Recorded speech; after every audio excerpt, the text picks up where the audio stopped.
Steve, you made it! Oh wow, guys, look, Steve's here. Oh, good to see you, man. How are the kids? Oh, I cannot wait for you to hear these stories. They're really your type of stories, eh?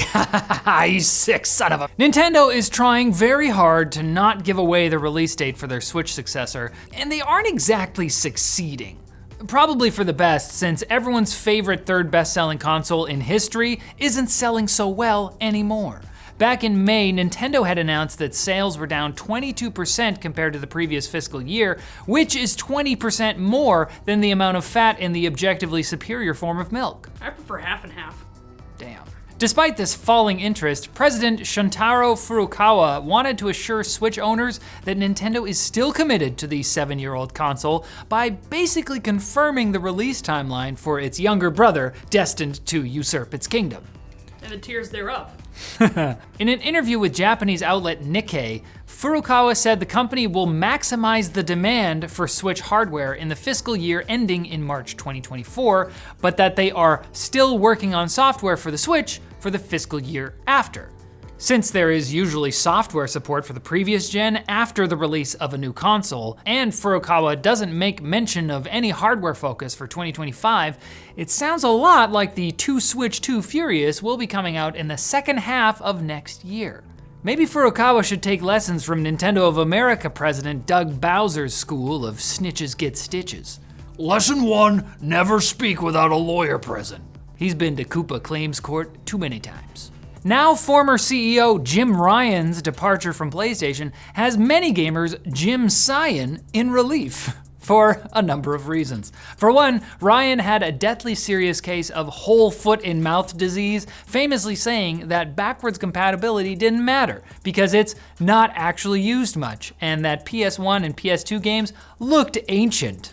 Who was playing these games, the Sumerians? In 2021, then President Jim Ryan expressed his pride in knowing PlayStation was the first company to bring gaming to the Middle East, if you ignore all the gaming that was going on there beforehand. Beyond that, Ryan was also the architect of PlayStation's recent push for live service games, which clashed with the company's historical focus on big budget, quality single-player games since essentially the dawn of man. This is probably why Ryan pushed to acquire Bungie last year, since they actually know something about making a game that people keep playing for years, and it could also be why Bungie is rebooting their classic single-player game Marathon as a live service extraction shooter. We always need more of those in the world. We just need more things extracted.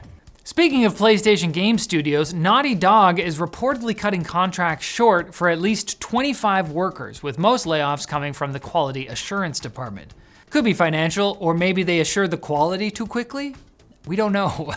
Of course, Naughty Dog is just the latest in a long line of game studios to downsize this year. There's a list of developers so long that we probably don't have time to name them all. Apparently, due in part to these layoffs, the planned multiplayer game spin-off of The Last of Us has been put on ice, something that is only ever good for refreshing summer beverages. And human kidneys. For those who don't remember, this multiplayer game started as a mode for The Last of Us Part 2 before Naughty Dog grew ambitious and decided to make it a standalone game. This isn't even the first setback the game has faced. Reports from earlier this year said development had slowed down after Bungie took a look at the game and cast doubt on its efficacy as a live service title. I don't know, sounds like a QA issue. Maybe they should take a look at, oh wait, you fired them. Oops. Now it's time for Quick Bits, brought to you by dbrand and their tempered glass screen protectors for Nintendo Switch, Steam Deck, and the ROG Ally. They feature flawless optical clarity and knife-proof scratch resistance, in case you're worried about dropping your device on a pile of sharp blades. They're everywhere. Each order includes 2 screen protectors in case you absolutely blow it the first time. Just like screw it up completely. Visit mybossisveryshort.com and enter the code GAMELINKED to get 10% off your entire purchase. Oh, hey Steve, thanks for sticking around for the quick bits. Yeah. They just aren't the same without you. Hatomoa, creator of bird dating simulator Hatoful Boyfriend. Did she just name it after herself? I think she named herself after N. That makes more sense. Yeah. Anyway, she's claiming that Epic failed to pay 2 years worth of royalties on the game's 2014 remake following the acquisition of its developer, Mediatonic. Epic says they're looking into the matter, though Moa admits that the royalties are unlikely to be significant, as the game was delisted from all stores except for Steam in 2021, in addition to being a nearly decade-old visual novel about romancing pigeons. Don't know how big the market is.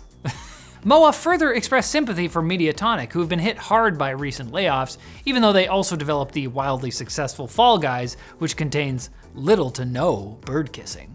My wife was a spoonbill stork. She's really a provider.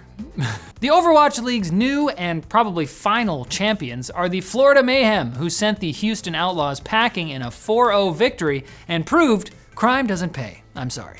As announced by Activision Blizzard earlier this year, teams will soon either vote on a new operating agreement or opt out of the financially embattled league, which explains why league caster So Geschwind, I think I'm saying that right, gave a beautiful, impassioned eulogy after the Mayhem laid the Outlaws' bloody carcasses on the floor. But there's hope. The Overwatch League Twitter account said they're building a revitalized esports program, probably paid for by Overwatch 2 crates. So, please buy more skins, guys, please. Square Enix has announced the release of Final Fantasy XIV's 6.5 update, which will allow players to enjoy the entire main quest and expansions of the MMO without interacting with another living soul. This is terrific news for the friendless, as well as people like me who just hate other people. That's right, I, Riley Murdoch, think everyone sucks. I am not reading this off a teleprompter. These are my real, true feelings. Also, the Book of Boba Fett is the best Star Wars content ever made. Far better than Empire Strikes Back. Please DM me on Twitter and tell me how you feel. What was that story about? I kind of blanked out for a second. I let Jacob cook, and this is what happens. The upcoming release of Forza Motorsport has Xbox enjoyers so excited, they plan to move to Middle-earth just to get access to the game early. Okay, he wants me to do an Attenborough impression. Every year, the elusive Xbox gamer plans their annual migration to the shores of New Zealand. They accomplish this treacherous journey by just changing their region to New Zealand in their Xbox console settings. It's the oldest trick in the book, other than dying as a gray wizard to be reborn as a more powerful white wizard. Hold on, that's not... Phrasing. We are mixing references here. And Baldur's Gate 3 is back in the news after passionate gamers convinced developer at Larian Studios to reshave a cat. I can't wait to learn the context here. The cat, known as His Majesty, was accidentally hairless in-game due to a bug. After patching it, Larian Studios found that many players were attached to His Majesty's original perpetually cold form, so they unfixed him in a later hotfix. Unfortunately for His Majesty, being unfixed didn't bring back his testes. We can say testes, I think. I think testes is fine. They're virtual testes. Virtual cat testes. But you should bring back yourselves on Thursday for more gaming news. We promise we do not spay or neuter our audience, especially not you, Steve. Especially not you. You're too special.